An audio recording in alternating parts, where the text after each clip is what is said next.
Oh, this is gonna be a good one, boys. This is gonna be a good one. Oh boy, am I gonna get some hate for this one? Alright, so let's try and keep it civil. These are just my personal thoughts while I was watching and after finishing, so please, please, please be civil.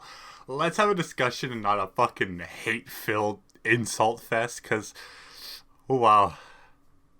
And no one's talking about this too. Like, this is, I've seen no one online talk about this, so this is definitely a my opinion thing. Note, I have not watched the movie, because honestly, I just don't give enough fucks to. But I did look up the Spark Notes, so I know enough to make my points. Also, spoilers for Bunny Girl and the Monogatari series, but you should watch the Monogatari series anyway, so it's your fault for not. And obviously, fair warning, this does get pretty salty. I do get pretty heated. So if you're a Bunny Girl fan and like you hate senior shows get shit all over, go away. This isn't for you. Alright, to start off, I'm going to give a quick synopsis of a series, but keep it vague enough and you have to guess what anime series I'm talking about. Alright?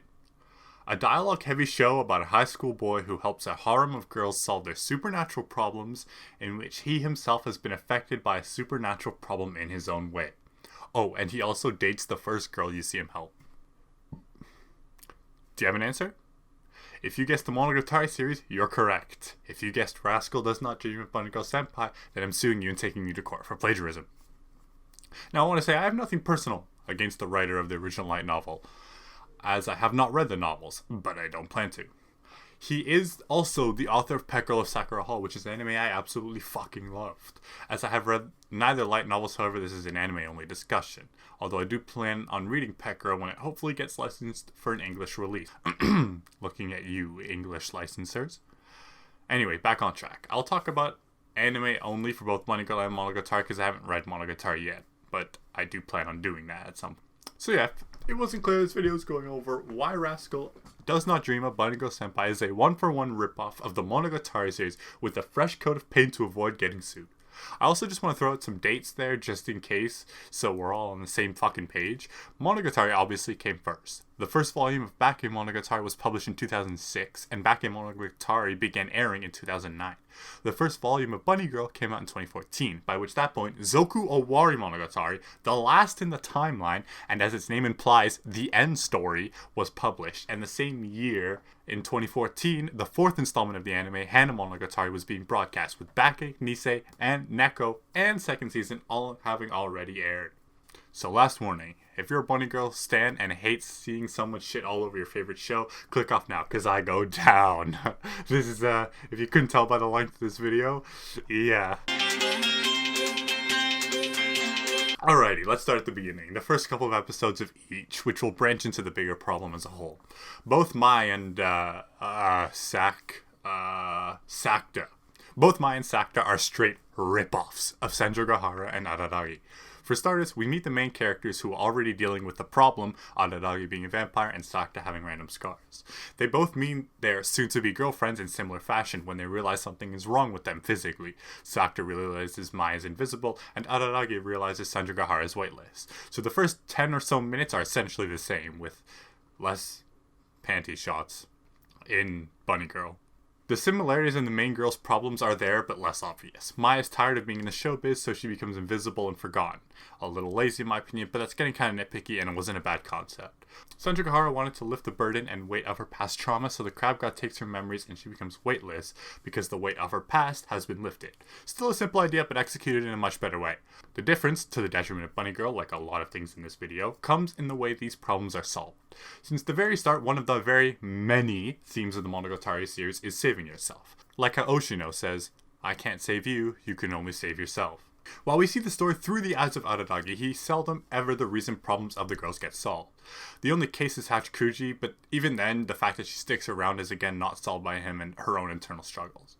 Instead, it's about all of the girls coming to terms with and accepting their feelings and emotions, and finding a way to resolve these problems on their own. Senjogahara being a peak example. Yes, Araragi and Oshino summon the crab god, but it's up to her to accept her past regardless of how traumatic it is. She has spent her entire high school career weightless and has tried desperately to get it back, even being conned multiple times.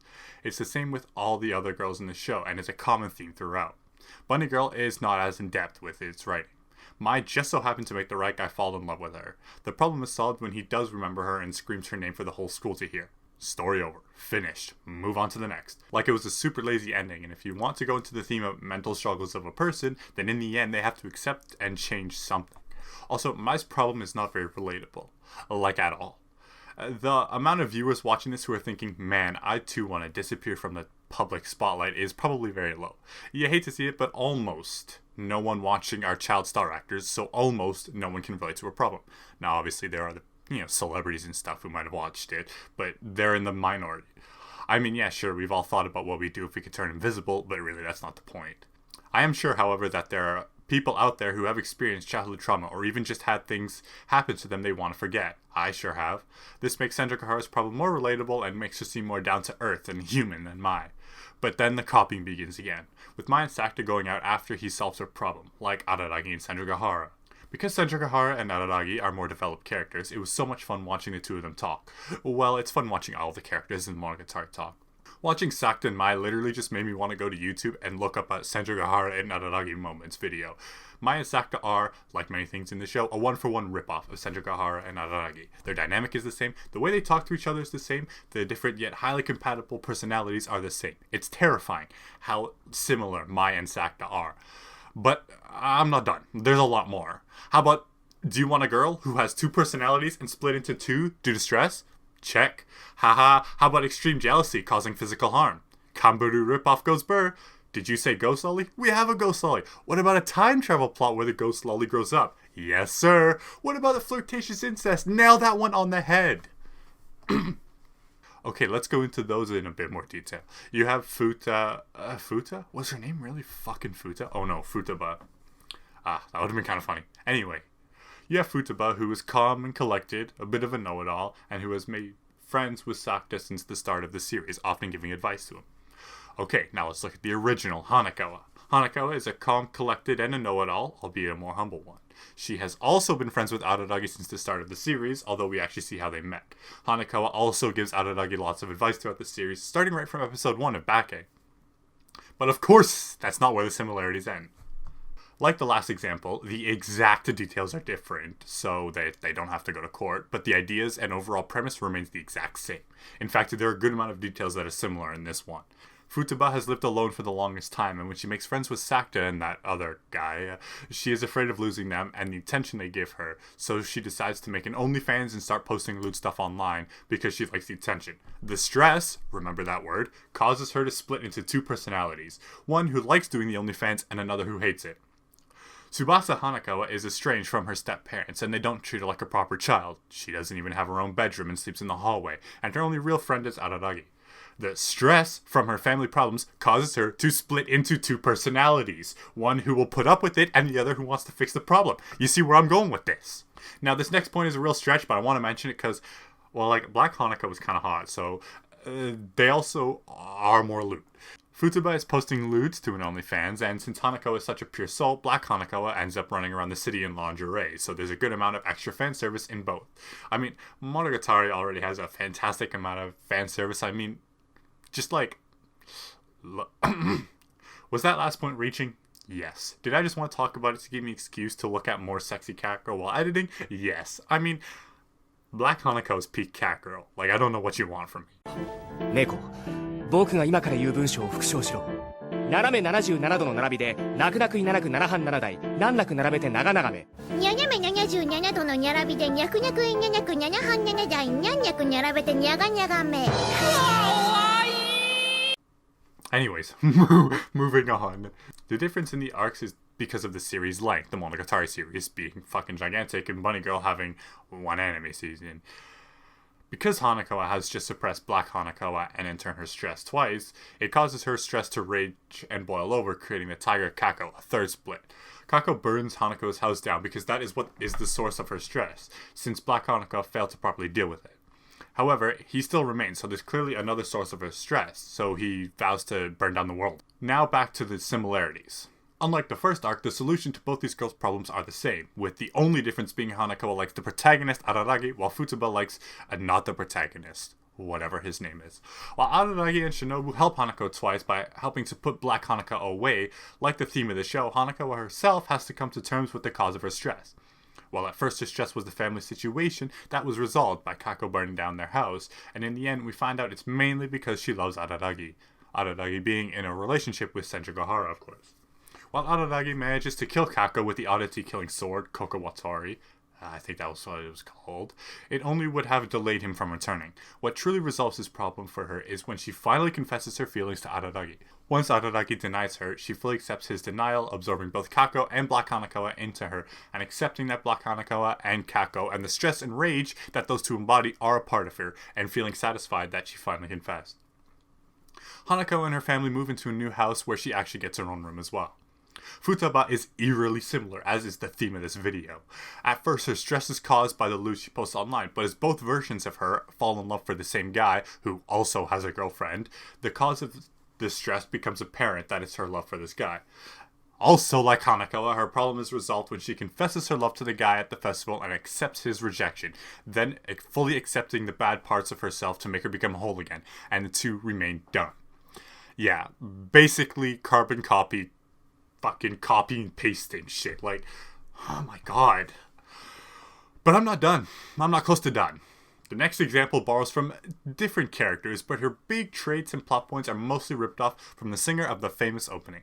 Let's talk about Sengoku Nadeko and her plagiarized counterpart, Kaede. Well, like the rest, the exact details are altered slightly, like Kaede being a sister and Nadeko just being Araragi's sister's friend. Overall, the problems are the same. Other students at their school causing them physical injury and resulting in a transformation. While Kaede was bullied because they need a tragic backstory, I guess, this caused her to get physically hurt, having the cuts and scars all over her and stuff. Nadeko, we actually get a good reason, rejects a boy that confesses his love for her, which causes him to send the Jagrinawa curse, which causes him to send the Jagrinawa curse on her, hurting her physically. So both of them have the problems with their classmates that end up physically causing them harm. But we're not done here. No. Kaede's bullying also results in her loss of memories, shutting herself inside and developing a fear of strangers. This drastically changed her personality, completely becoming a new person, changing her dynamic with the characters around her. Nadeko has her bangs cut off by Ski, which does cause her to change her personality, although the drastic change comes when she eats one of Araragi's talisman and becomes a snake god. Her personality also drastically changes her, causing her to also lose her timid and shy nature and become an overjealous murder god. Well, Kaede didn't turn into a murderous jealous god. She just changed. Once again, it ends in similar fashion. Kaede has written her dreams in a notebook, which at the very end include leaving the house and going to school. Something that's hard for her to do, seeing as she's afraid of going outside. Slowly, she and Sakta get her to go to school, and then, once she decides to go ahead and fully reach for her dreams, do her memories come back, and she reverts back to the same Kaede she was before. Nadeko also changed back because of her dreams. Kaiki finds the manga she drew and hid away, and sees that her dream is to become a mangaka. He tells her that there's more to life than being in love, and tells her about her dreams and stuff, so she decides to revert back to the old Nadeko to pursue her dreams in life. Like I said, this one's not as cut and paste, but pretty damn close. Nadeko and Kaede being timid, shy, and soft-spoken personalities the same. The fact that a physical hurt changes them in some way and causes them to change characters, ultimately resulting in wanting to pursue their dreams to revert back and save the day. Now, if you're a Bunny Girl stan, you're probably thinking, no, please stop. You've made your point, I get it. Just stop tearing apart the show I love and stop providing good reasons as to why someone should get sued. Please, no. No, because I found more examples of copyright infringement. Alright, as of this point, I've been writing the script for the past 3 days. I've watched just about every Madoka OST video on the internet for background music, and have spent so much time on the wiki pages for both series, it's driving me crazy. So, I'm gonna try to keep these last ones shorter. Thankfully, the similarities, while definitely still there and front and center, are lesser. Alright, the first lesser similarity is honestly a weaker one, but I want to mention Kambaru and Nadoka. Jealousy can come as a result of an inferiority complex, the theme of the next two. Kambaru is extremely jealous of Araragi because she's in love with Senjogahara, and Araragi was the one to help her, ended up going out with her. This causes Kambaru to wish on the monkey's paw, which in turn causes the rainy devil to attack Araragi, because deep down Kambaru wished he would die.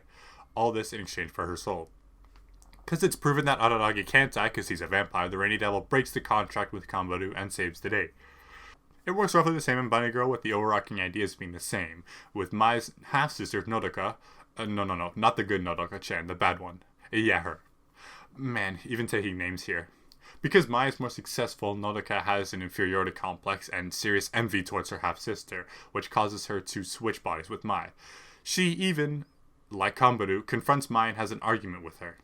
Although it is less violent than Kanbaru's fight with Araragi, the fact remains that Nodoka physically changed due to her jealousy, causing her rage to boil over and leading to a fight, like Kanbaru. Once again, a lazy plot point to show the theme of jealousy, but I digress. So while the main theme is there, causing a supernatural phenomenon to change the character physically, the biggest differences are the lack of violence in Bunny Girl, and what the two are jealous over, one being love and the other being success. But jealousy in the end is all the same. This also leads to a confrontation of some sorts when the two are physically transformed before its result. Of course, Monogatari handles it better, but while it was obvious to me while watching, there are enough differences to at least give Nisio Isin a run for his money in court. It's the same with my final example, the time travel ghost and vampire lolly we all see grown up. Yes, because Bunny Girl's not as big as the Monogatari series, they had to cram the two lollies into one for sake of time. Let's talk about the hot-blooded, iron-blooded, cold-blooded vampire Kishot Acerola Orion Heart Underblade, and Mayoi Hachikuji. Like this entire video, the exact details are done differently for obvious reasons, but with the main premise remaining the same. So Shoko, man, with the name stealing, first Nodoka, now Shoko, like they even took Tomo away from another studio Shaft's work. Alright, sorry, that was being petty, don't lose your head, Bunny Girl fans. Okay, I'm sorry, that was a terrible joke. Mommy's actually my favorite character in the series. I'm getting sidetracked again. Shoko was Sakuta's first crush when he was young and reappears in his second year of high school in two forms. One in middle school and another in adult. Turns out little Shoko needs a new heart and Sakuta realizes that his scars are because he will be her heart donor because he gets hit by a car and fucking dies. It should have stayed that way. After hearing this, Mai decides to sacrifice herself. It also should have stayed that way. Sakuta goes back and saves both of them and they try to figure out how to save Shoko without either dying. Shoko goes back herself and makes it so that she never meets Mai and Sakuta and she gets another donor and, no one dies? I guess? I mean, like, if she got another donor, that means somebody else died. That's not solving the problem. It's just fucking, like, pawning off the problem. It's your problem. And if there was already a donor she could have used beforehand, then why did they fucking... You know what? I'm not gonna... Like I said, I read this fucking SparkNotes version, and I don't care to watch the movie. But time-traveling, butterfly effect plots with lollies relating to the origin of the protagonist who we all get to see grown up. All of this related to a car accident. Yeah, the whole theme of this entire arc, it's too similar to just write off as inspiration or coincidence. Shinobu and Araragi accidentally travel back in time to the day before Mayoi is supposed to die in a car accident and decide to save her. This in turn causes the world to end when they return, so they fix the problems they made and save the world, while having to sacrifice Mayoi again. The whole big chain of events changing because of a car accident, and we get to see the grown-up versions of a lolly, is the theme here. It also relates back to the very beginning of both Sakuta and Araragi's story being already affected with the supernatural problem, and the cause just so happens to be the lollies involved with the time-traveling incident. Shinobu, who Araragi's initial condition of being a vampire is connected with, is the one who destroys the world because Hachikuji is saved, so they gotta stop her so they don't die. Shoko, who Sakuta's initial condition of having massive scars on his chest is connected with, is the reason they have to go back in time to fix it so they don't die. You see? Just the last detail being different is not enough to hide blatant similarities, even if they rip off two characters instead of one. The second being Hachikuji, who dies in a car accident, whose being saved causes the end of the world. Now, they change the small details of who dies in the crash, and in the end for Bunny Girl, no one dies in the Monogatari, she has to die. And I guess it's not the end of the world if Sakuta and Mai die, so they're just better off dead. But Monogatari is more interesting that way.